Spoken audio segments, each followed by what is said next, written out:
மாண்புமிகு பேரவைத் தலைவர் அவர்களே, தமிழ்நாடுடைய சட்டப்பேரவை வரலாற்று சிறப்புமிக்க சட்டப்பேரவை.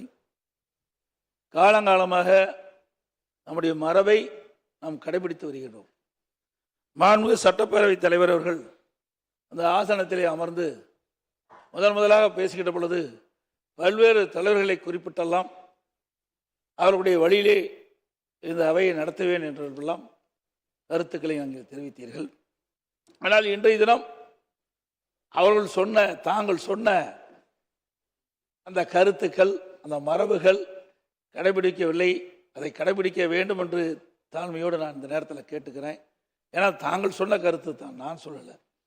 அதோட மாண்புமிகு முதலமைச்சர் அவர்கள் அரசின் தீர்மானத்தை முன்மொழிஞ்சிருக்க, அதை வழிமொழிகிறேன் என்று சொல்லுவதுதான் காலங்காலமாக கடைபிடித்து வந்த இந்த சட்டமன்றத்தினுடைய மரபு. இந்த மானிய கோரிக்கையில் மாண்புமிகு உறுப்பினர் 4 முறை இதே அவையில் நம்பிக்கை கோரும் தீர்மானம் வந்திருக்கிறது.